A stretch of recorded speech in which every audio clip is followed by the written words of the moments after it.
حلقتنا اليوم التوقيع على مرسوم استيراد السيارات المستعملة. وقع الوزير الأول أيمن بن عبد الرحمن مرسوما تنفيذيا يحدد شروط وكيفيات جمركة ومراقبة مطابقة السيارات السياحية والنفعية المستعملة التي يتم اقتناؤها من طرف الأفراد المقيمين في الجزائر. ويتعلق المرسوم الصادر في العدد الأخير من الجريدة الرسمية العدد 11 باستيراد المركبات المستعملة إلى أقل من 3 سنوات. وبموجب هذا المرسوم يرخص للفرد المقيم في الجزائر باقتناء سيارة مستعملة سياحية أو نفعية لدى الأشخاص الطبيعيين أو المعنويين مرة واحدة كل 3 سنوات، وتشمل السيارات المستعملة التي يرخص باستيرادها من قبل الأفراد، سيارات البنزين والسيارات الكهربائية والسيارات الهجينة أيضا.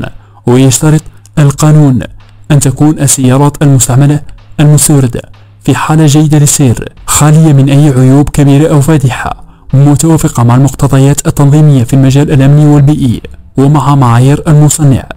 وتجري معاينة مطابقة السيارة المستوردة من قبل خبير معتمد من وزارة الطاقة والمناجم، وفي حالة عدم تطابقها مع المعايير تتوجب إعادة تصديرها على نفقة الفرد المستورد. كما تخضع جمركة السيارات المستعملة إلى دفع الحقوق والرسوم المستحقة طبقا للتشريع المعمول به. لا تنسى الصلاة على رسول الله في تعليق المصدر الجريدة الرسمية. شارك هذا الفيديو مع أصدقائك ليصل إلى أكثر عدد من المشاهدين.